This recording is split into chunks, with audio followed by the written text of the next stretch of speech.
qué en el mundo está pasando lo que está pasando? ¿Cómo es que llegamos hasta acá? ¿Cómo es que ultraderecha y ultraizquierda están finalmente diciendo las mismas cosas y con ello evitando cualquier continuidad de estos valores occidentales que nos trajeron hasta acá, valores en los que creímos, los valores de la Ilustración? ¿Por qué se cambió la lucha de clases por la lucha racial? ¿Por qué esto comenzó en las universidades norteamericanas? ¿Qué tiene que ver el pensamiento francés del siglo pasado con esto que está ocurriendo hoy en el mundo? ¿Qué es esta ola de antisemitismo? ¿Qué puede llegar a pasar? De alguna de todas estas cosas hablé con Alejo Shapire, periodista argentino que vive en Francia desde el año 1995. Para mí es una de las charlas más interesantes que he tenido. Ojalá que a ustedes les resulte así de interesante. Acá está. Hola Alejo, ¿cómo estás? ¿Cómo estás, Osvaldo? Muchas gracias por la invitación. Bien, vos estás en París con el sol que te está dando en la cara de a poco. Está bien. Es un lujo. Es un lujo tuyo que te podés dar y yo estoy en Buenos Aires en estos momentos.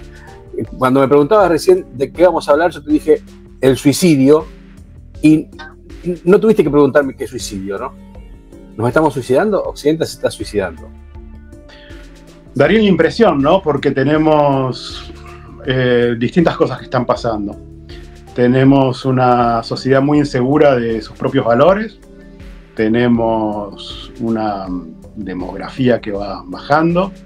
Tenemos una clase política que duda de muchísimos de los valores que hicieron a Occidente, mientras que estamos puestos a prueba por un movimiento de tenaza identitaria. Tenemos por un lado una demografía que ha llegado a Occidente, particularmente a Europa, que vive un momento religioso político bastante importante a través del Islam y el integrismo, que se ha aliado con un sector que llamamos tradicionalmente progresista, es decir, que vela por la tolerancia, por la diversidad, la inclusión. Y la cuestión es que esa benevolencia se ha convertido en una alianza donde quienes quieren avanzar sobre libertades, el hombre y la mujer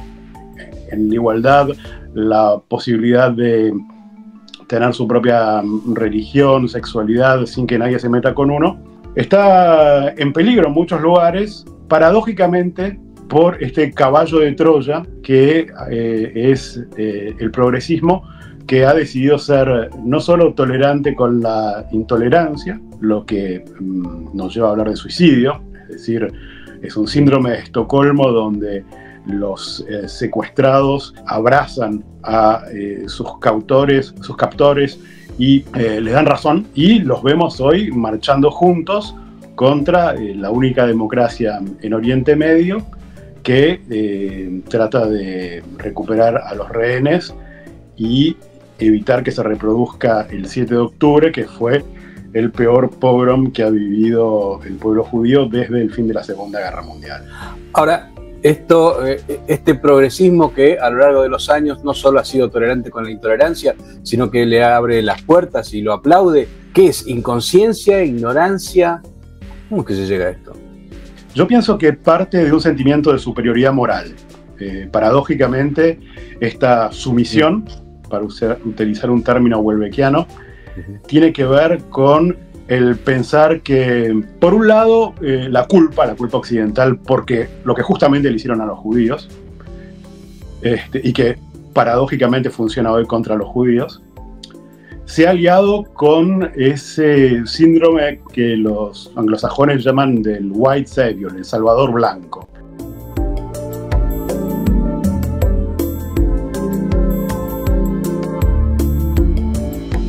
Que ve en el palestino el buen salvaje, en términos de Rousseau. Es decir, ese lugar que históricamente para la izquierda ocupaba el proletario, el obrero, el campesino, ha sido reemplazado hoy por las minorías étnico-sexuales, y el caso paradigmático es el palestino, que aparece como el arquetipo de la víctima, porque por un lado está desposeído y al mismo tiempo desposeído por lo que el progresismo ve como el hombre blanco en Oriente, es decir, el judío. El judío no es perseguido por tener la religión judía, no es perseguido por factores hitlerianos de pertenecer al pueblo decadente y todos los males que veía el nazismo en el judío, sino porque es visto como la avanzada del hombre blanco en el tercer mundo,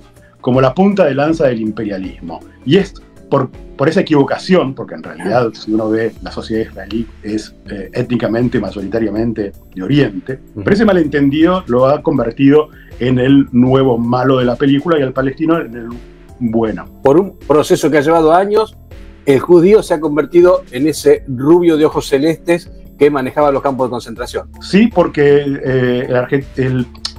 el judío tiene varios pecados. Acumula el pecado de ser un buen ejemplo de asimilación.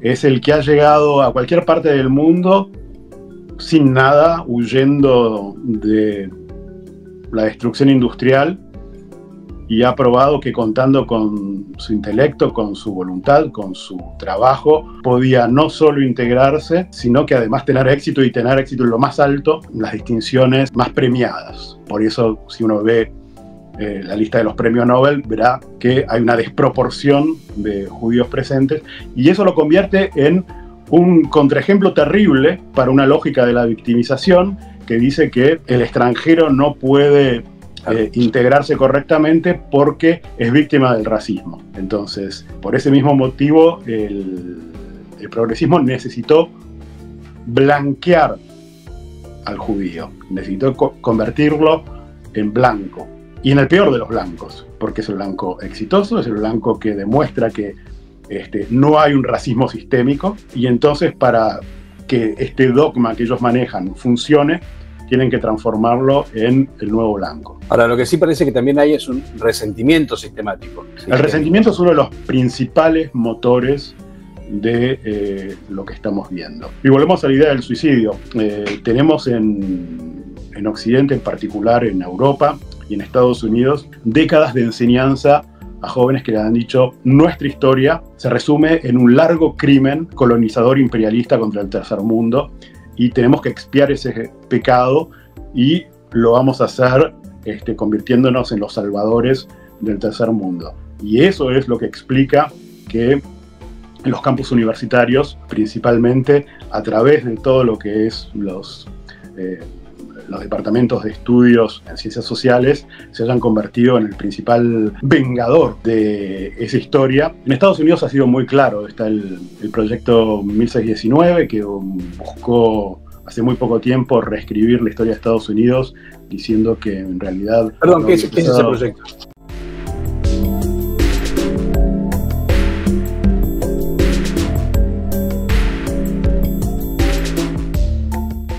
Ese proyecto es el New York Times, que lo hace con una activista e historiadora que plantea lo siguiente: vamos a contar la historia de Estados Unidos no como si hubiese empezado desde la llegada de los peregrinos o desde la independencia, la vamos a contar desde la llegada de los primeros negros como esclavos a Estados Unidos. Y vamos a poner esa fecha como fundacional.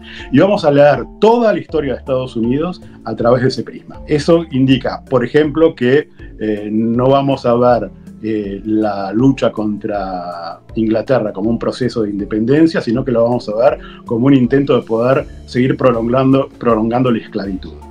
Y toda la teoría es que Estados Unidos no ha hecho más que prolongar hasta la actualidad de manera solapada, y de ahí la expresión racismo sistémico, como si hubiese unos mecanismos invisibles que, aunque no esté plasmado en las leyes, hay un inconsciente que hace que se preserve ese supremacismo blanco. En Europa es exactamente lo mismo, a través de la historia de la colonización. Entonces tenés esas generaciones que han ido a la escuela, donde les han enseñado a avergonzarse de lo que son, de su país, de su historia. No digo que no haya realmente problemas, que no haya existido la destrucción de pueblos en la esclavitud, evidentemente, pero llamativamente nunca hablan de la esclavitud en el mundo árabe musulmán, que se extendió más siglos, que fue todavía peor porque no tenían descendientes porque los castraban. Y toda esa parte no se habla nunca. De los millones de esclavos que existen hoy, Bueno, Italia, no se habla nunca. ahora está como de moda decir, desde el Mundial, ¿no? En argentinos no hay negros, en Argentina no hay negros. No saben que desde 1813 es uno de los primeros países que abolió la esclavitud, ¿no? Una de las cosas más irónicas de esto que está pasando es que este prisma, que para ir mal y pronto lo vamos a llamar wokismo, básicamente que consiste es ver el mundo en una dicotomía de buenos y malos en función del color de su piel, los blancos y los que llaman los racializados. Es decir, los blancos que de nacimiento son los culpables y los otros que hagan lo que hagan son víctimas. Entonces, una vez que vos tenés esta dicotomía, lees toda la realidad a partir de esto, y la única manera de remediarlo es no ignorando la raza, sino discriminando racialmente en nombre del bien, invirtiendo el paradigma racista. No es que no me importa tu color, me importa, No, pero...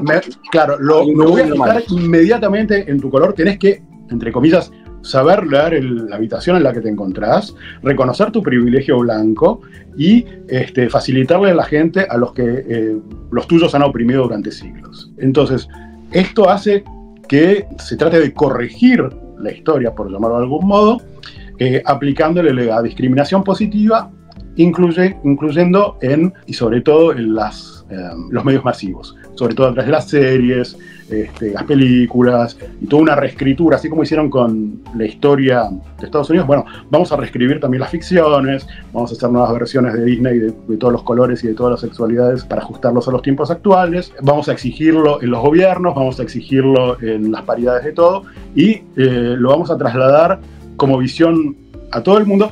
Lo curioso es que esta es una visión nacida en los campus universitarios estadounidenses, que son la élite, y es un procedimiento absolutamente típico del imperialismo cultural porque pretenden aplicarlo a todo el mundo y entonces exigen que la selección argentina tenga el mismo grado de cuotas de representación racial que el catálogo de Netflix. Claro, claro.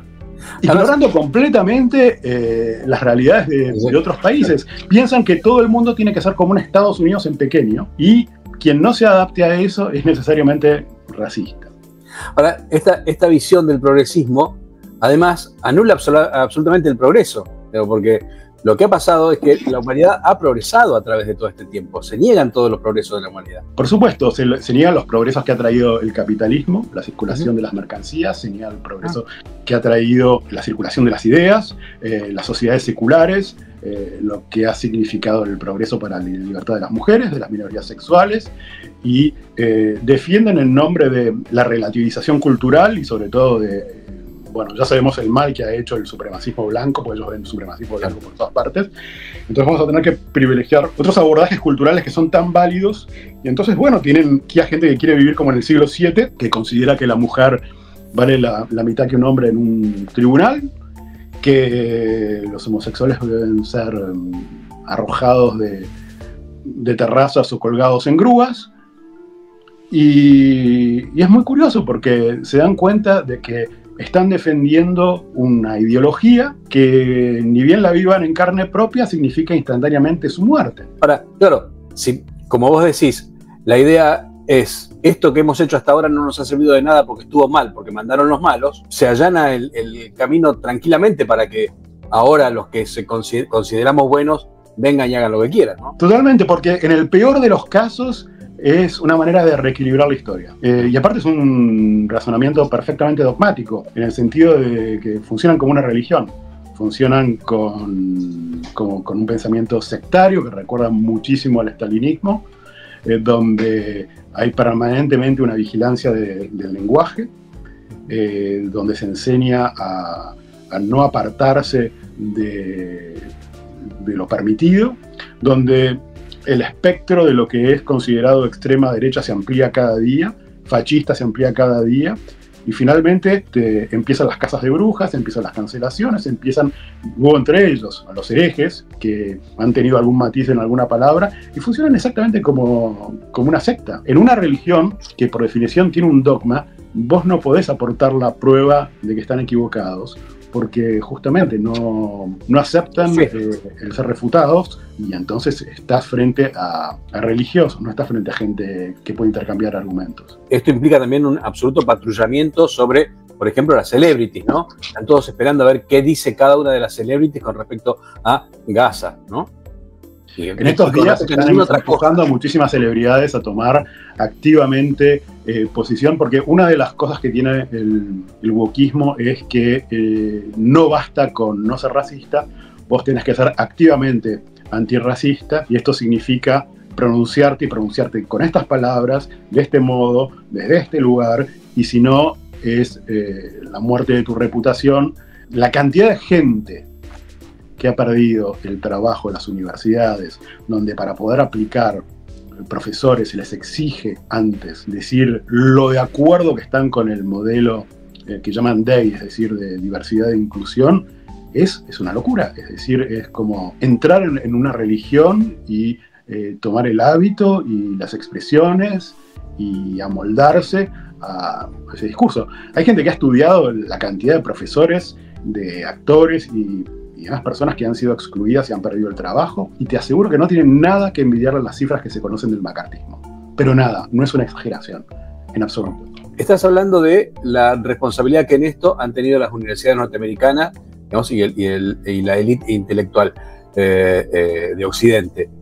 ¿Qué tuvo que ver en esto Rusia? ¿Qué tuvo que ver en esto los capitales de Qatar, digamos, enviando dinero a las universidades norteamericanas? Yo pienso que es muy importante ver cómo han desarrollado ciertas cátedras en las universidades occidentales gracias al dinero de Qatar, la propaganda de Qatar a través de Al Jazeera. Las fundaciones están muy metidas en los suburbios franceses y de otros países de Europa, a través de centros culturales, mezquitas. Pero antes de eso hay un movimiento que fue la derrota del comunismo, y el colapso llevó a todos los activistas a refugiarse en la universidad.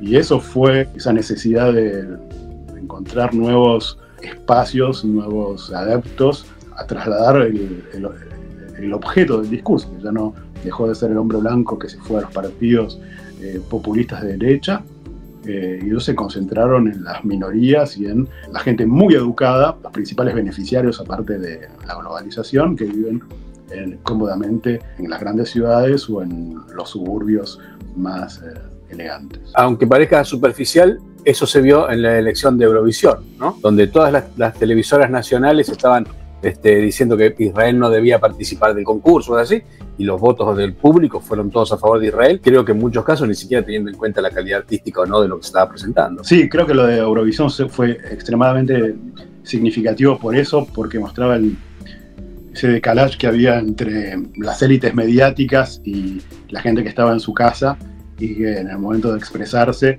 dejaba en claro que, y eso me parece que es muy interesante, para hacer una revolución necesitas comenzar al 50% más uno. Necesitas un puñado de gente adoctrinada, con mucho tiempo libre, subvenciones, todo eso que da la universidad y los medios, es decir, poder de difusión, poder de manejar la narrativa y más. No necesitas mucha gente para poder instalar eso. Simplemente, instalás un mensaje, decís que quienes se apartan de él son horribles fascistas, racistas, y ahí tenés a una inmensa mayoría congelada con miedo de ser el próximo en ir a la pira. Ahora, cuando la gente se expresa en secreto, sin ser inhibida, sin ser coaccionada, cuando habla de verdad, te dice que quizás las cosas no son como te las están contando permanentemente, y las reacciones, eso es uno de los problemas, es que cuando vos no tenés matices, solo tenés extremos, y eso es lo que está pasando. En ese punto, digamos, es la primera vez, supongo que desde la Segunda Guerra Mundial, que hay muchas ciudades donde los judíos tienen miedo de caminar. Esto no ocurría. Hace unas semanas pasó en Londres, una de estas manifestaciones que tienen lugar todos los fines de semana, donde la policía le dijo a un judío que llevaba kipá que no iba a poder pasar por ahí, donde había una manifestación pro-palestina, y que si intentaba pasar por ahí, lo arrestaban. You are quite openly Jewish. This is a pro-Palestinian march. I'm not accusing you of anything, but I'm worried about the reaction to your presence. Legalmente el tipo tenía todo el derecho, estaba cerca de su casa, tenía el derecho a pasar por ahí. Y de repente, como la policía no podía garantizar la seguridad de esta persona, en vez de reconocer que tienen un problema grave con una parte de su población que está dispuesta a linchar judíos en la calle, lo amenazó al judío con arrestarlo. Esto dio lugar a toda una controversia bastante grande en Inglaterra, pero es el mismo país donde hace muy poco hubo elecciones municipales y había gente que había sido elegida al grito de Alá Akbar, donde hay parlamentarios que han tenido que renunciar porque han sido intimidados por islamistas y lo han dicho. Esto no es un incidente aislado.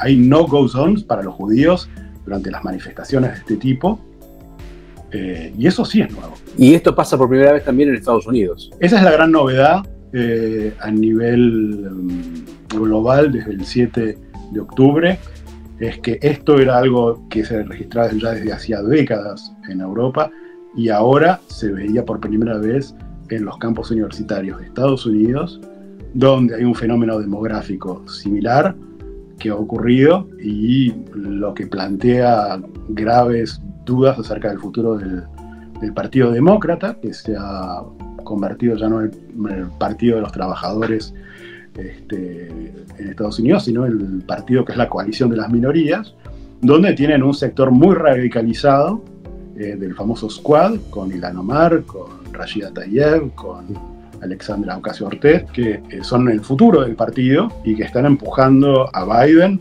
a hacer un equilibrismo entre la postura tradicional pro-israelí estadounidense y las aspiraciones de toda esta nueva izquierda identitaria que está decididamente en contra de Israel. Con un dato tan claro como que en Israel hay 9 millones de personas, de los cuales 2 millones son árabes. ¿Cómo es que se instala la idea de que hay un genocidio contra los árabes hecho por Israel? El wokismo tiene eso de que uno es bueno o malo de nacimiento en función del color de su piel y han decidido que los blancos son los judíos. Entonces vos le puedes decir, cuando vos denunciás un supuesto apartheid, mirá, vos mirás Gaza y no puede vivir un solo judío. Más homogénea esa sociedad no puede ser. Vos mirás Israel y tenés a millones de árabes que ocupan lugares de poder real en la justicia, en el parlamento, en los hospitales, en la selección del país y gozan de una democracia donde votan como ningún otro árabe lo puede hacer en la región. ¿Qué carajo me estás hablando? Ahora,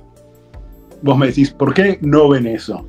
Y yo te puedo decir, y aparte, ¿y por qué la gente más preparada, la élite mundial, no ve eso?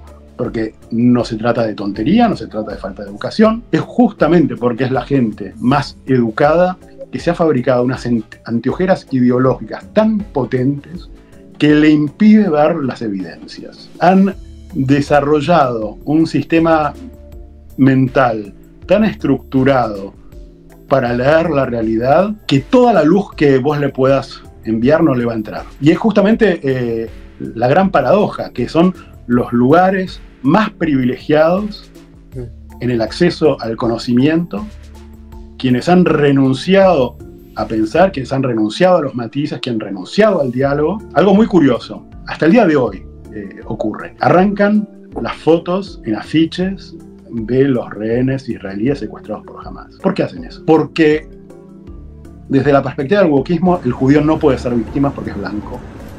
Entonces, esa imagen hay que destruirla. Esa imagen no puede ser.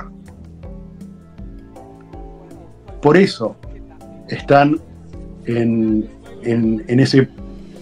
esa negación que no se ajusta, todo lo que no se ajusta a su realidad debe ser destruido. Hay una conclusión horrible que uno podría sacar de esto, y es, ¿las ciencias sociales nos trajeron hasta acá? Sí, y viene en gran medida de Francia. Todas estas ideas de la deconstrucción, de Derrida, Foucault, que fue el primero en decir, wow, está buenísimo lo que están haciendo los iraníes con la revolución islámica. A todos los zurdos los pasaron a cuchillos. Es lo mismo que están los Queer for Palestine de hoy, es Foucault con la revolución islámica. ¿Qué pasó cuando esta gente ganó con la izquierda, con los homosexuales? ¿Qué pasó? Bueno, no se enteran. Esa mentalidad y sobre todo la idea de que todo es construcción, de que no hay ni realidades biológicas, ni realidades tangibles de ningún tipo, materiales, todo es mera construcción. Entonces, si todo es construcción, puedes decir cualquier cosa. Porque aparte, el método de fabricación de conocimiento del wokismo en las universidades es completamente anticientífico. No necesitas probar nada. Si hay algo que caracteriza nuestra época es, yo lo siento así. Esa es mi realidad. Mi subjetividad vale más que la realidad real, que es una construcción. De ahí que viene el gusano en la manzana. Esa idea que todo es maleable, que todo es fabricación, y una fabricación culpable, es una fabricación de dominación del hombre blanco heterosexual por imprimir su supremacismo al resto del mundo. Una vez que vos tenés ese prisma para ver el mundo, de ahí no te saca nadie. ¿Cómo van a ser las ciencias sociales para limpiarse? Hay mucha gente que abrió los ojos con lo que pasaba en los campos universitarios, empezaron a desfinanciar y ahí se volvió serio. Cuando las rectoras de las universidades de Harvard, Penn, MIT empezaron, gente que por lo general, si vos decís un micromachismo, un microracismo, una sospecha de te meten una patada en el culo, sí. De repente llamar a matar a los judíos, había que ver el contexto. Entonces ahí la gente dice, acá está pasando algo realmente raro, porque no es un caso aislado, es un lenguaje aprendido, es un lenguaje repetido, y eso era la punta del iceberg. Después vimos en los campus lo que había, es decir, que eso era simplemente el anuncio de lo que se venía. Y bueno, y hay gente que pone plata, o sea, estos que juegan a la revolución pagan $90.000 al año por por jugar a la revolución en el campus con sus carpitas y sus cufidas palestinas. Ahora estoy hablando de ¿qué teóricos van a hacer que las ciencias sociales les sirvan al hombre? Digo, porque si las ciencias sociales nos han traído hasta acá, estamos en problemas, porque además nos quedamos sin de dónde agarrarnos. Bueno, evidentemente tiene que haber una reformulación de lo que está pasando ahí adentro. Es decir, cuando vos tenés a gente que se dedica a asuntos absolutamente esotéricos y que quieren llamar ciencia. Y el problema no es tanto que toda esta gente está gastando un montón de dinero en pseudociencias y en esoterismo. Después de todo es su dinero. El problema es que han contaminado toda la investigación científica. Es decir, claro, cuando tenés las revistas más prestigiosas que se arrodillan frente a todos estos requerimientos de diversidad, de inclusión, y están dispuestas a tirar a la basura tesis que se apoyan en la biología porque pueden resultar criminantes y sospechosas, estás renunciando a lo que es el mundo universitario, donde en el debate todo vale y es el prueba y error. Entonces la financiación se está cortando en muchos lugares y hay algunas cosas que son notables. En las últimas semanas, y sobre todo después de que la Corte Suprema de Estados Unidos decidió poner punto final a la discriminación positiva en las universidades, lo que empezaron a hacer es están dando marcha atrás con todos estos tipos de discriminaciones encubiertas. La gente tiene que volver a pasar exámenes, tienen que volver a enseñar conocimientos de verdad,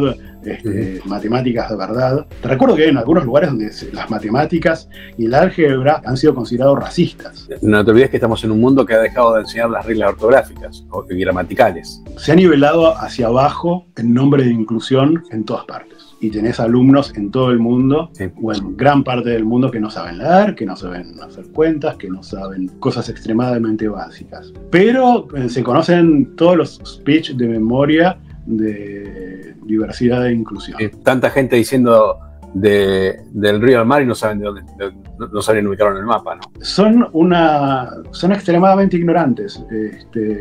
No hacen más que repetir consignas vacías y se convierten aparte en los portavoces más baratos del mundo para el terrorismo islámico. En las últimas horas, Jamenei felicitando a los estudiantes estadounidenses de estar del lado correcto de la historia. Jamenei, date cuenta.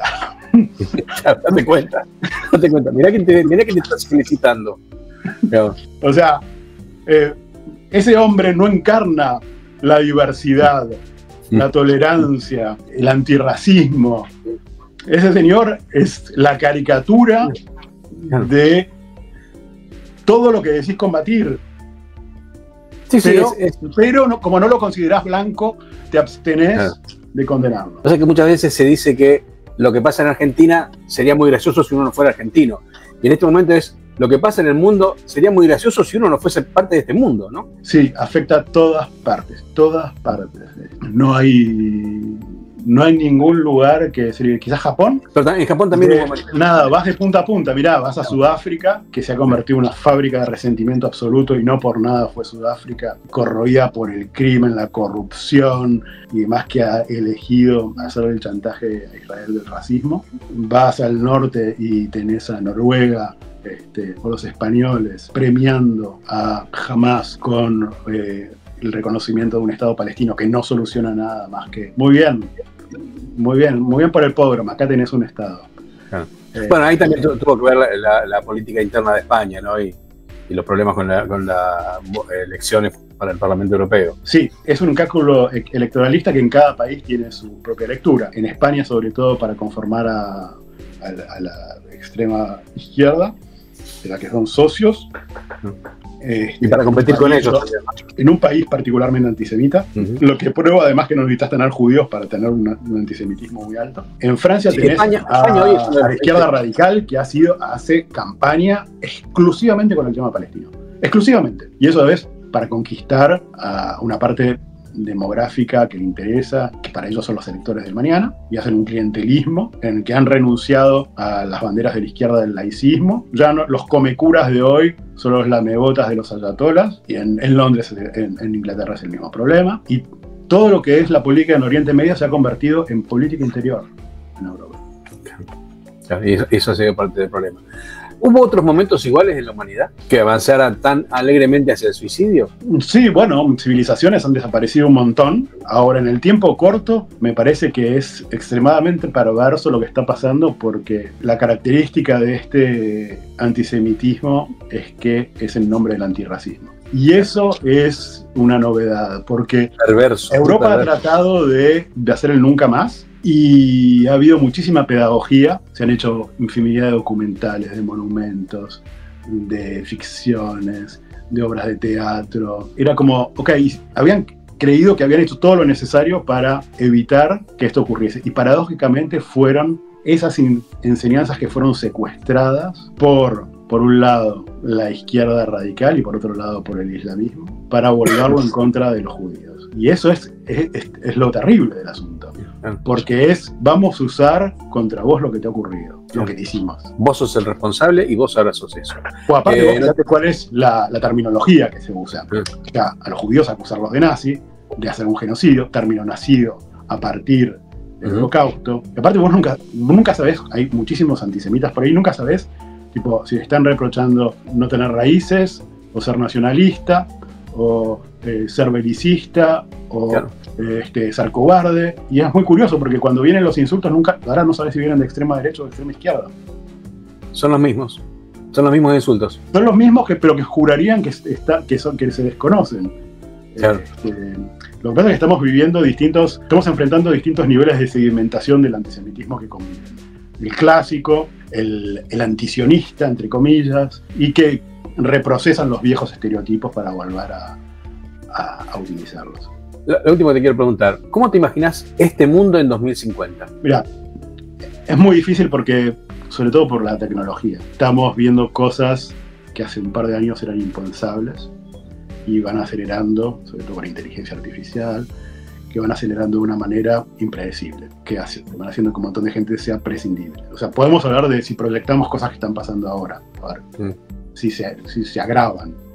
La gente vive cada vez más en sus propias burbujas de identidad y eso probablemente se va a exacerbar. Y al mismo tiempo hay indicios o premisas de guerras civiles larvadas, por lo menos, que van a brotar con hechos policiales, cuando le metan un balazo a un chico en un suburbio, cuando un fanático religioso entre con un hacha y haga la barbarie número millonésima, cuando ocurra algo más grave que de costumbre y toda esa apariencia de normalidad estalle por los aires. Hay muchísimos indicios de que hay confrontaciones de bloques que se van cristalizando y que pueden chocar. Más allá de eso no me aventuraría.